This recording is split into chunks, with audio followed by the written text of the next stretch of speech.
뒤쪽에 그림이 있는 그 유인물을 오늘 그 내용을 살펴보도록 하겠습니다. 그래서 우리가 지난 시간에 용서하지 않으면 어떻게 되냐라고 했었을 때 마음 안에 이제 강한 요새가 만들어진다라는 사실을 살펴봤죠. 우리가 이제 용서하지 않으면 거기서 멈추는 게 아닙니다. 분노가 쌓이고 그 분노가 거기서 멈추는 것이 아니라 우리 안에서 어떤 찬스, 플레이스라고 그러죠. 에베소서 말씀에서는 그 장소를 차지하면서 그게 점점 굳어져서 어떻게 됩니까? 요새화된다. 그래서 그 요새화된 것이 우리의 마음의 여러 곳에, 특히 이제 우리의 생각의 여러 곳을 차지하면 결국 그게 어떤 것이 되냐? 우리 마음이 굉장히 강팍하고 완고하고 또 단단해지는 그런 현상이 나타납니다. 그래서 여러분이 구원받았다라고 하셔서 모든 마음 상태가 완전히 천사같이 완전히 예수님처럼 즉시로 바뀌는 게 아니지 않습니까? 구원받았지만 여러분의 마음과 생각에 곳곳에 사실 요새들이 있을 수가 있습니다. 어떤 분은 돈에 대해서, 어떤 분은 다른 사람 관계에 대해서, 어떤 분들은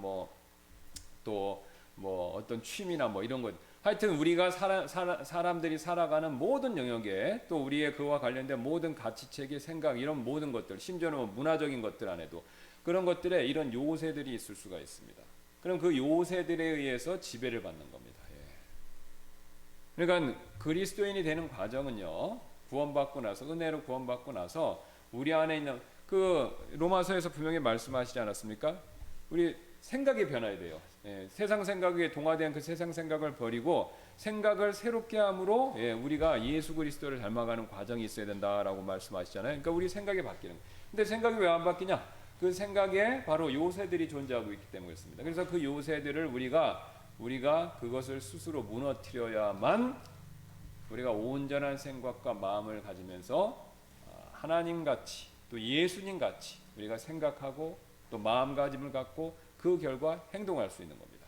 제가 이제 목회자이기 때문에 굉장히 성도분들의 어떤 습관적으로 짓는 죄들이 다 있으세요. 저를 포함해서.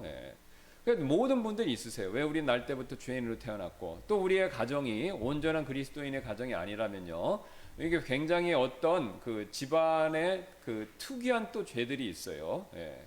그래서 어떤 그 가정에 있는 죄된 문화가 있기 때문에 그것에 어렸을 때부터 나도 내 선택이 아니지만 그거에 노출되어 있기 때문에 그게 영향을 부지불식간에 분명히 받습니다. 그래서 우리 지금 아침에 성경 묵상글에 창세기 내용을 거의 마치고 이제 보는데 대표적으로 야곱의 집안을 보세요. 그 야곱의 집안에 대대적으로 내려오는 문제가 있는 거예요. 시기심, 거짓말, 그다음에 자기의로 하려는 거. 그게 야곱이 가지고 있던 특징이고 그게 이제 부인을 내둠으로 인해서 그게 복잡해진 거지 않습니까? 그러니까 그런 것들을 우리가 없애야만 온전한 가정이 될 수 있는 거죠. 근데 그걸 그 야곱의 가정 12아들 중에서 제일 잘한 사람이 누굽니까? 요셉이죠. 그래서 요셉이 사실은 실제적인 장자권에서 그 장자들 12지파를 인도하는 리더십을 가질 수 있었던 겁니다.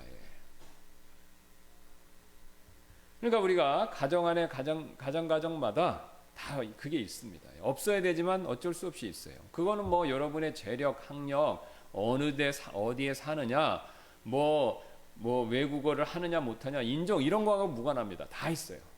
다 있습니다. 어제도 우리 미국 형제님 한 분하고 제가 이름 밝히지 않겠습니다만 간증 얘기를 들었어요. 우리가 전도 모임 끝나고 그분이 자기 자라온 백그라운드를 쭉 얘기하는데 자기 집안은 다 저기라는 거예요. 이게 이제 전형적인 타락한 사람들. 그러니까 자기 주변 사람들이 다 그랬대요. 조그만 시골에 살았는데 마약 많이 하고 도박 많이 하고 하여튼 이 미국 사람들의 가정에 나타나는 전형적인 그런 타락한 모습들이 많이 있다. 근데 자기가 15살인가 하여튼 그때 이래서는 안 되겠다. 자기가 지옥에 대한 두려움을 갖고 그다음에 어떤 유명한 목사님이 이제 부흥 집회처럼 해서 이제 설교를 하셨을 때 구원받고 싶은 사람 손들으라고 했을 때 자기가 손을 들었다는 거예요. 근데 하필 그날 설교 제목이 뭐냐면 지옥에 대해 설교했다는 겁니다. 그래서 자기는 그때 구원받고 그 결과 자기 주변 사람들과 가족들이 걸었던 그 주변의 죄된 문화, 그 동네 자기 집안에 그 길을 가지 않은 걸 감사하다 그런 거예요. 왜? 그걸로 가면 마약 중독, 알코올 중독, 깽대고 이런 거잖아요. 그런 건 결국은 끝이 비참합니다. 그러니까 우리가 그런 것으로부터 노출되어 있을 수밖에 없는데 그걸 자기가 벗어나도록 잘 자기가 애를 써야 된다는 겁니다. 예. 그래서 우리가 이제 그런 것들을 하나씩 하나씩 없애고 그것들을 깨트리는 거, 이게 바로 그 예수님을 닮아가는 과정입니다. 그게 다 있습니다. 예. 다 있어요. 그러니까 근데 진짜 중요한 문제는 뭐냐면요, 그게 있는 게 문제가 아니라 그게 있으면 안 되지만 어쩔 수 있습니다. 근데 더 중요한 문제는 뭐냐면 그게 있는 걸 모르는 게 제일 큰 문제입니다. 그걸 있는 걸 잘 몰라요. 그게 존재한다는 것 자체를 모릅니다. 성경을 모르면 그걸 몰라요. 또 성경을 봐도 왜곡된 시각으로 보면 그걸 몰라요. 막 어떤 분들은 성경을 봐서 논쟁거리만 찾습니다. 또 어떤 분들은 신기한 것만 찾아요. 유리바다가 뭐냐 뭐, 예? 뭐 굉장히 옛날부터 이렇게 그 교회 역사를 통해서 이슈거리가 됐던 거, 그런 것만 연구하는 거예요. 근데 그런 거 알면 좋지만 성경은 그것에 대해서 자세히 말씀 안 하니까 그냥 거기에 남겨두면 됩니다. 미스테리한 거는 그냥 남겨두시면 돼요. 근데 성경은 그거 외에 우리에게 진짜로 중요한 영역에 대해서 굉장히 말을 많이 하고 있는 거죠. 굉장히 말씀을 많이 하고 있는 거예요. 근데 그걸 뭐 단순히 도덕이다 이렇게 보면은, 그렇게 보고 지나가시면 여러분의 삶에 영적인 유익이 거의 없습니다. 거의 없어요. 특히 제가 누누이 말씀드리지만 우리 한국 분들은 그런 걸 너무 잘 모릅니다. 저도 자신을 포함해서 저도 그랬고, 예. 우리가 크리스찬리티를 오해를 많이 하는 거예요. 우리의 유교, 유불교의 영향을 많이 받아서 그런 관점, 문화를 갖고 있기 때문에 성경과 기독교를 대할 때, 또 교회를 볼 때 그런 식의 우리가 어떤 색깔을 낀 안경을 끼고 보는 게 굉장히 많은 겁니다. 예. 그래서 그런 걸 우리가 벗어야 됩니다. 벗고 성경에서 말씀하는 게 뭔지 성경 스스로 입장에서 그걸 보는 연습을 굉장히 많이 하셔야 돼요. 그렇게 되면 이게 다 보입니다. 그리고 이해가 돼요. 그리고 이해가 되시고 이거를 실천하면 반드시 확실히 분명하게 여러분의 삶의 변화가 있어요. 좋은 쪽으로. 그걸 이제 블레싱이라고 그러죠, 성경은. 돈 많이 버는 거, 그걸 얘기하는 게 아닙니다. 그거는 하나님 허락하시는 거니까 될 수도 있고 안 될 수도 있는 거고, 그 외에 우리 영적인 삶에서 하나님과의 관계, 다른 사람과의 관계, 내 마음 속에 여러 가지 유익들이 굉장히 많아진다는 것이죠. 뭐 돈이나 물질, 그거는 굉장히 일부분이고 그거 외에 굉장히 많은 부분에서 유익이 따릅니다. 굉장히 많은 복이 있어요. 시편 1편에 나오는 것처럼 그 강가에 심은 나무같이 제철을 따라서 열매를 맺는 거예요. 그러니까 하는 일이 술술술 잘 돼요. 물론 어려움이 없다는 뜻은 아닙니다. 물론 그게 무조건 뭐 솔로몬 같이 부자가 되고 그런 걸 의미하는 게 아닙니다. 내가 하나님 주신 위치와 처지와 내 재물에 맞춰서 하는 일들이 잘 된다는 거예요. 어려움과 그 다음에 고난과 역경이 있지만, 그러면 그런 삶을 누리면요, 삶이 굉장히 행복하다라는 생각이 듭니다. 그리고 그런 행복하다라는 느낌이 들면 주변에 그게 보여요, 다른 사람들한테. 왜요? 저 사람은 나보다 재물이 적지만 이 사람은, 이 그리스도인은, 이 암흑의 이 사람은요, 굉장히 사람이 소탈하면서도 굉장히 편안하고 좋아 보이는 거예요. 그리고 하는 일들이 큰 불행이 없어요. 자식도 잘 되는 것 같고 부부간에도 관계가 좋은 것 같고, 나는 항상 우리 아내하고 싸우는데 여기는 사이가 좋아요. 그러니까 그런 걸 보면 나도 모르게 저 사람처럼 살고 싶다, 그런 걸 느낍니다. 그런 걸 느끼는 거예요. 그래서 기독교에 대해서, 그 다음에 그리스도인에 대해서 관심을 갖게 돼 있는 겁니다. 그게 예수님 말씀하신 빛과 소금의 역할인 거죠. 그러니까 우리가 이제 다른 사람들한테 영향을 끼치는, 이게 가장 사실 자연스러운 방법입니다. 자연스러운 방법. 그래서 내가 변화되면 그 변화된 만큼 주변 사람들한테 영향을 끼칠 수가 있어요. 내 가까운 사람들, 지인들. 그다음에 이게 지금 전도와 관계에 대해서 우리가 큰 주제인 전도에 대해서, 관계에 대해서 얘기하는 건데, 우리가 멀리 있는 사람들은 전도하기 제가 의외로 쉽다고 그랬죠. 나를 잘 모르니까. 밖에 어제도 우리가 나눠서 이거 했어요. 이거 하는 거 어렵지 않습니다. 주면 받으면 감사하고 안 받으면 말고, 그 사람이 나한테 시비 걸고 그런 거 없어요. 그냥 주면 되고 넣으면 되는 겁니다. 뭐 인터넷상에 올리면 보면 좋은 거고, 아니면 안 보면 뭐 안타깝지만 할 수 없고. 자, 그런데 내 이 주변 가족들, 내가 아는 사람들은, 내 테두리 안에 있는 관계십의, 그 릴레이션십의 테두리 안에 있는 사람들은 내가 어떻게 했느냐에 따라서 굉장히 영향을 많이 받는다는 겁니다. 그래서 우리가 이제 그 관계 속에서 변화된 모습을 보여야 되고, 이 변화된 모습에서 제일 중요한 핵심 중에 하나가 뭐냐면 바로 용서해 주는 것이다. 용서는 굉장히 중요한 것이죠.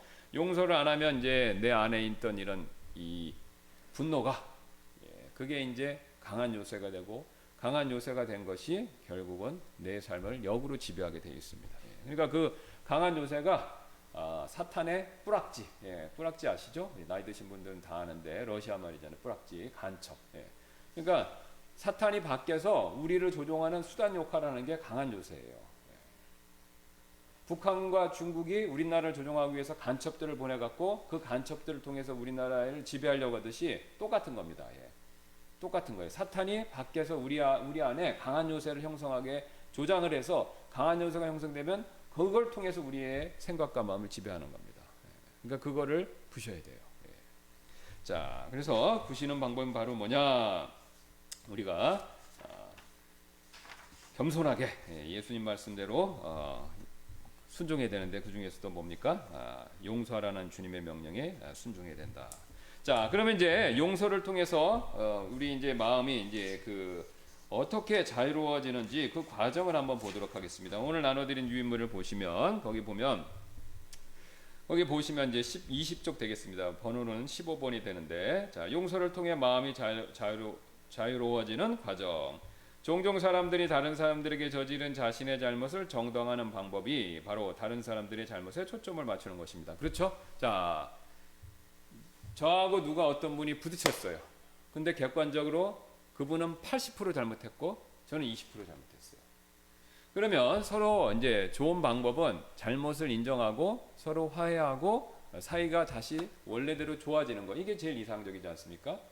자, 그런데 이제 사람은 우리가 서로 용서하기도 싫고 그다음에 우리의 잘못을 서로 인정하기도 싫은 거예요.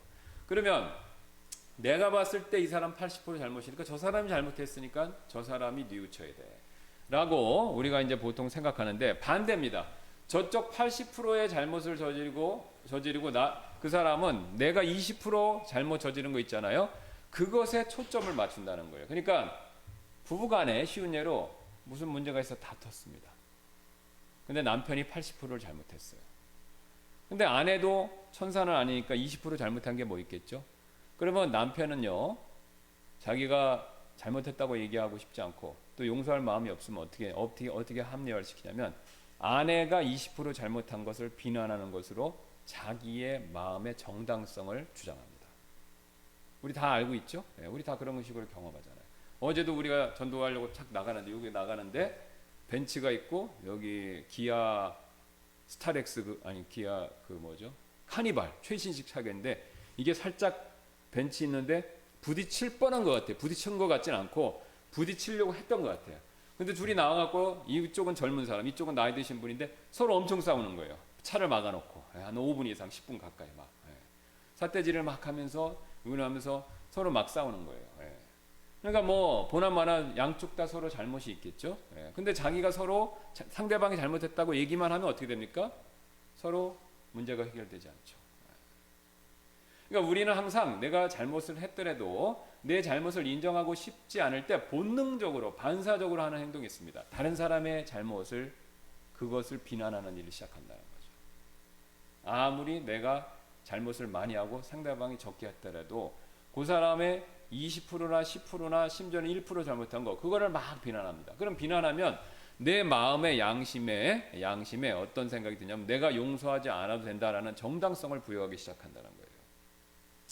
그래서 당신에게 잘못을 저지른 사람은 자신이 저지른 죄 때문에 생긴 죄책감을 덜기 위해서 당신의 죄에 대해서 당신을 비난하고 싶어한다. 그렇죠. 내가 분명히 80% 잘못했고 죄책감을 느끼는 거예요. 미안하다고 그러는데 그거 하기 싫은 겁니다. 그러면 이 사람의 20% 아니면 10% 1% 그거를 비난해야 내 죄책감이 무마된다라는 거예요.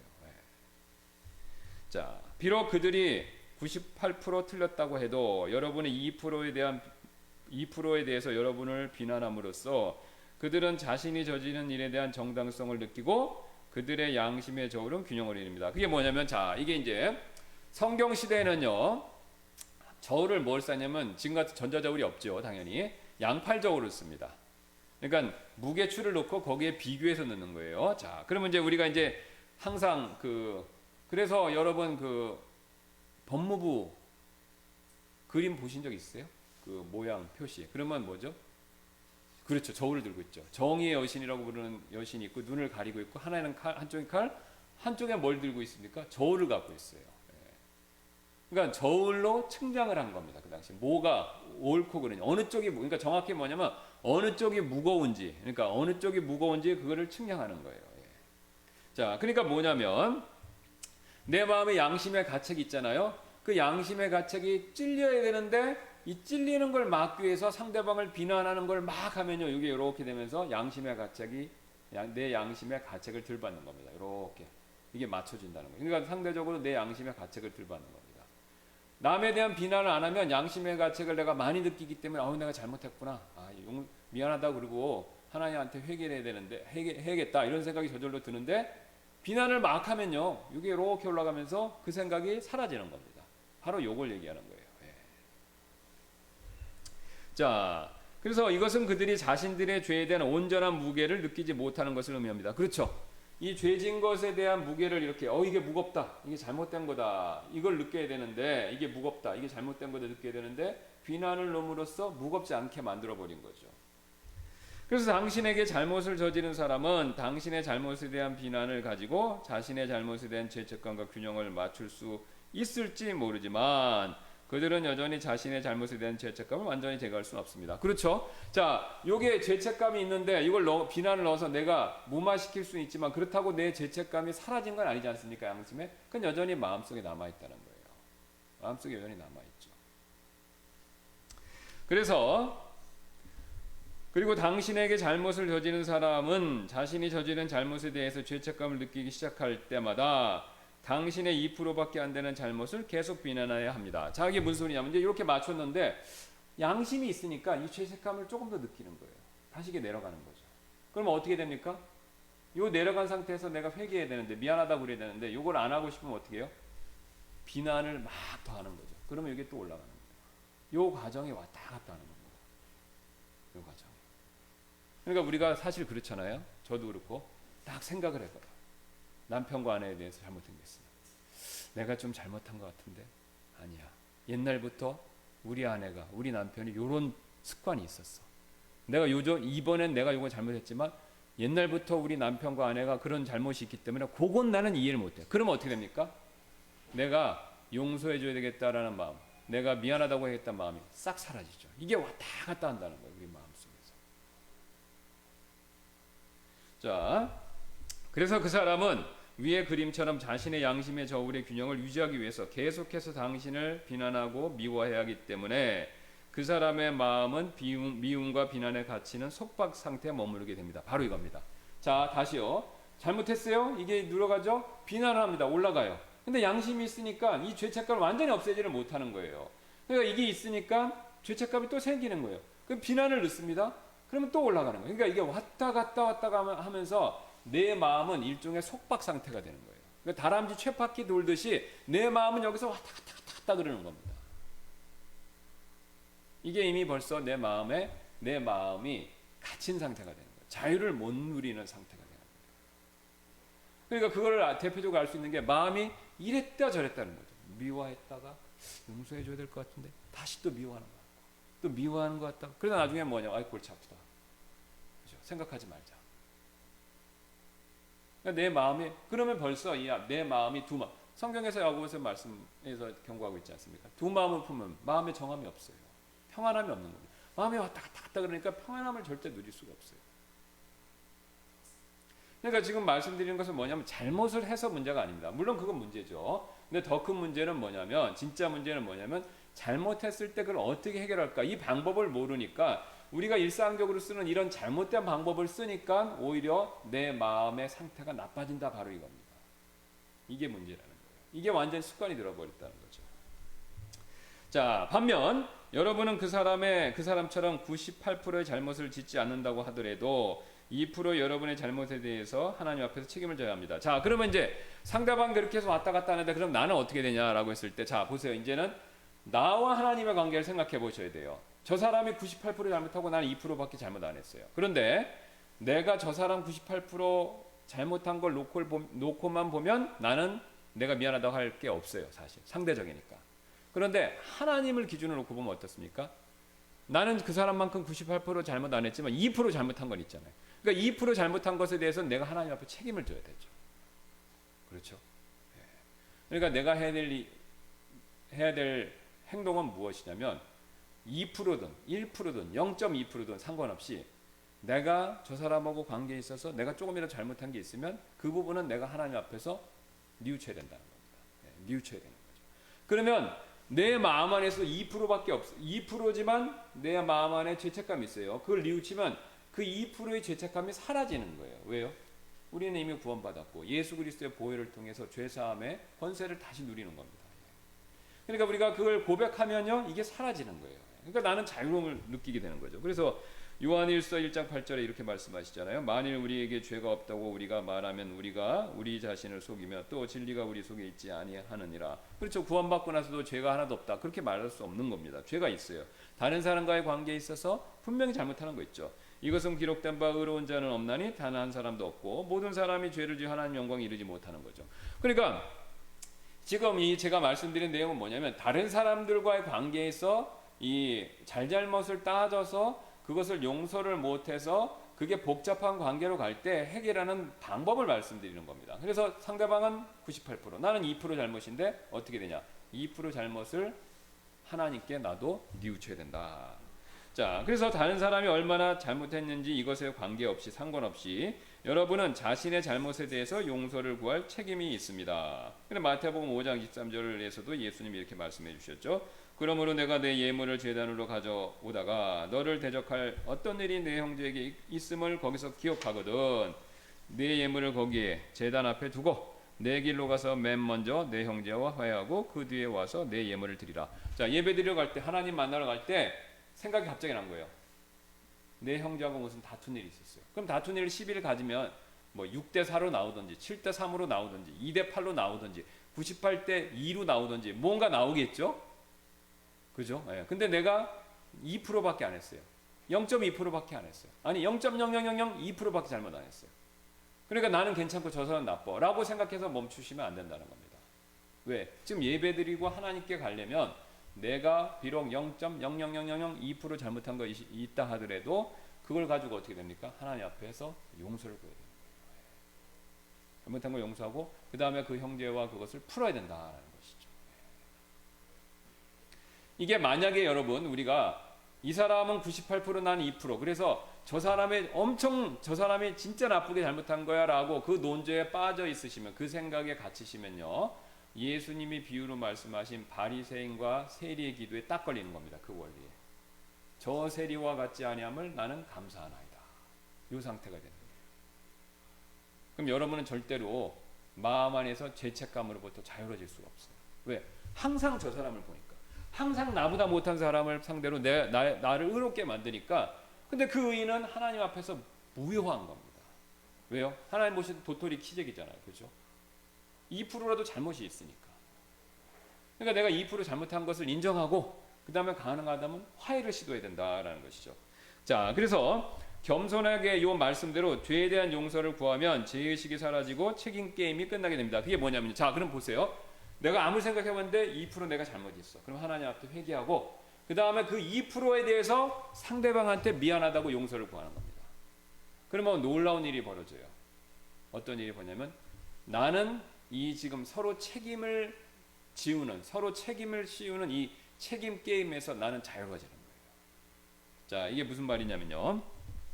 2%에 대한 내 그 잘못을 제거해 버리면요. 자, 당신이 용서를 구함으로써 비난할 일에 대한 책임이 경감되면 당신에게 잘못을 저지른 사람은 자신의 잘못에 대한 죄책감의 무게를 크게 느끼기 시작합니다. 그게 뭐냐면 자, 저를 보세요.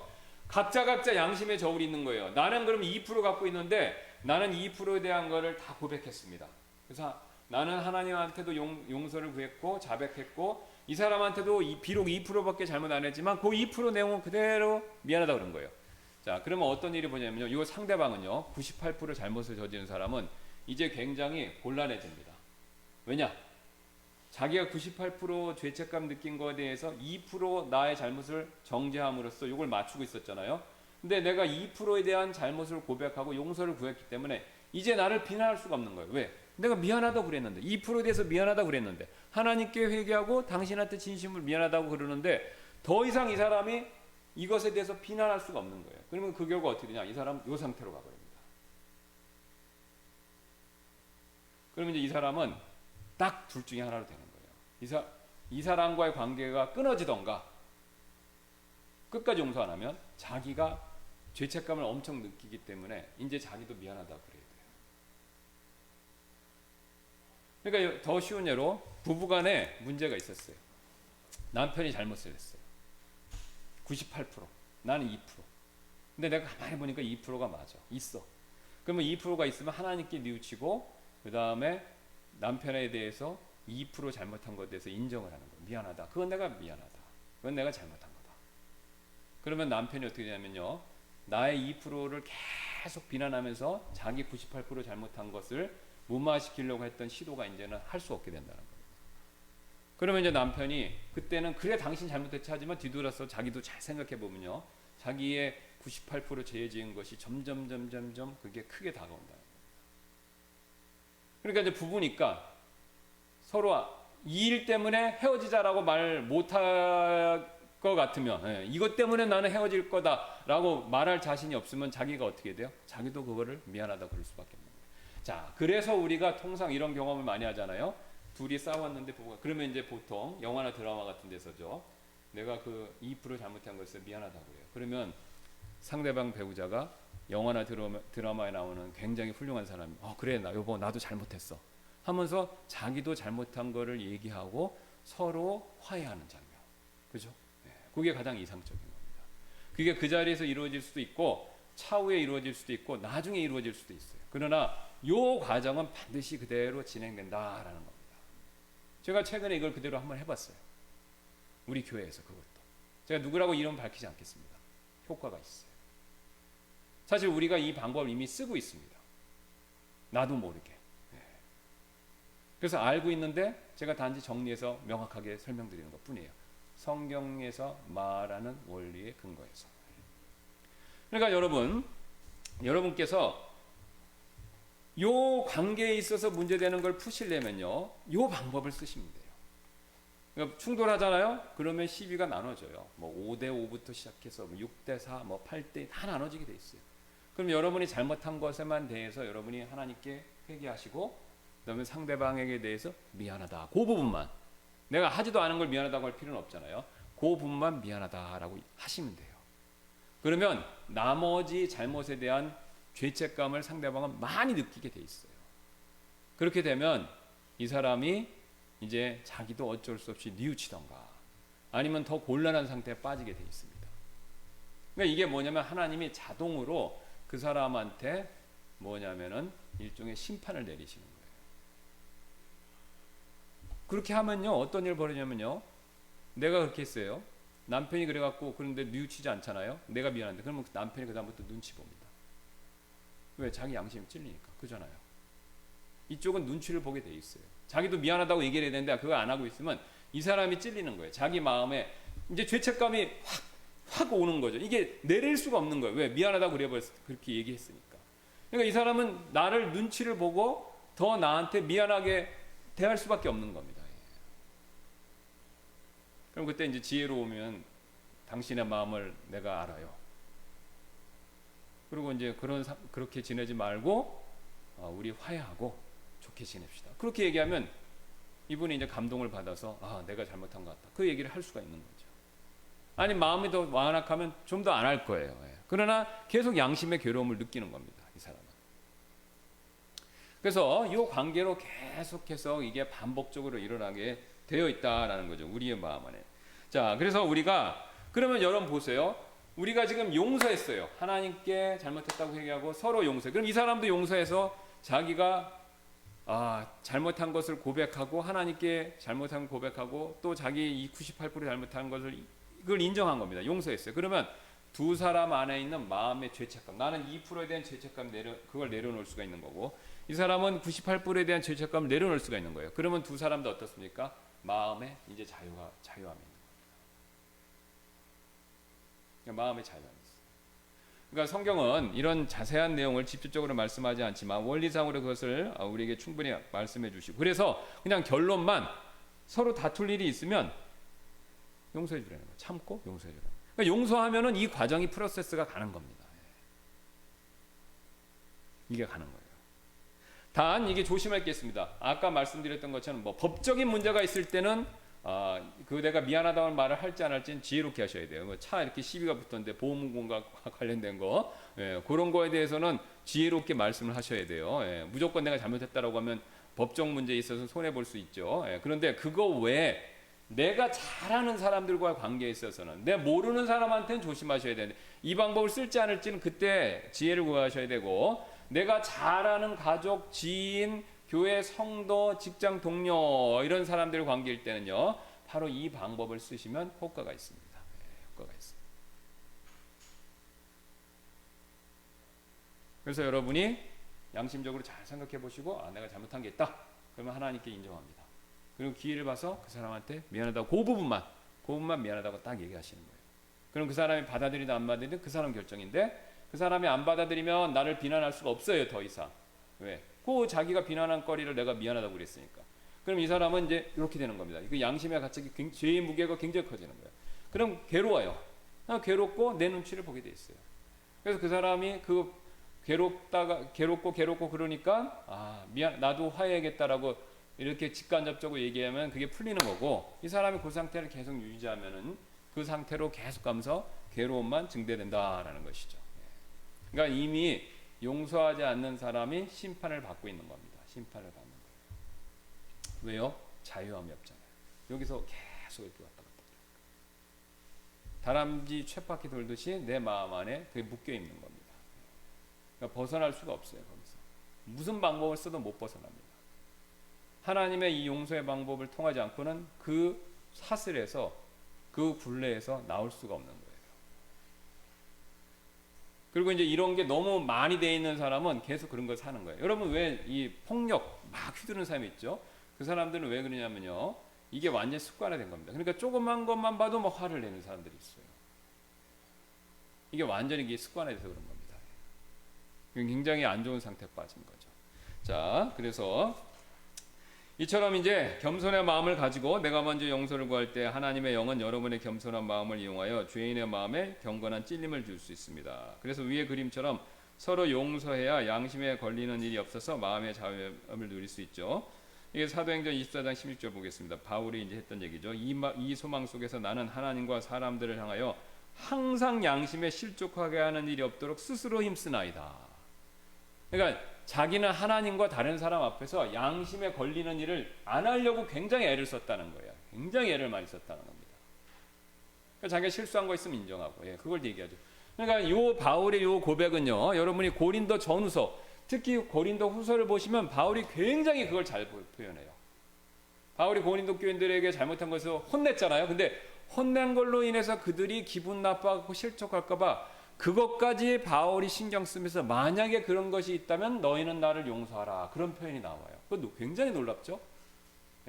바울과 고린도 교인의 잘못을 놓고 보면 99.9%는 고린도 교인이 잘못한 거예요. 0.0001%도 바울이 잘못한 것이 없었을 텐데, 그럼에도 불구하고 혹시라도 바울이 자기의 양심에 걸리는 게 있을까봐, 혹시 자기가 실수한 게 있을까봐 그런 부분이 있으면 너희는 용서하라, 그 얘기를 번면을 합니다.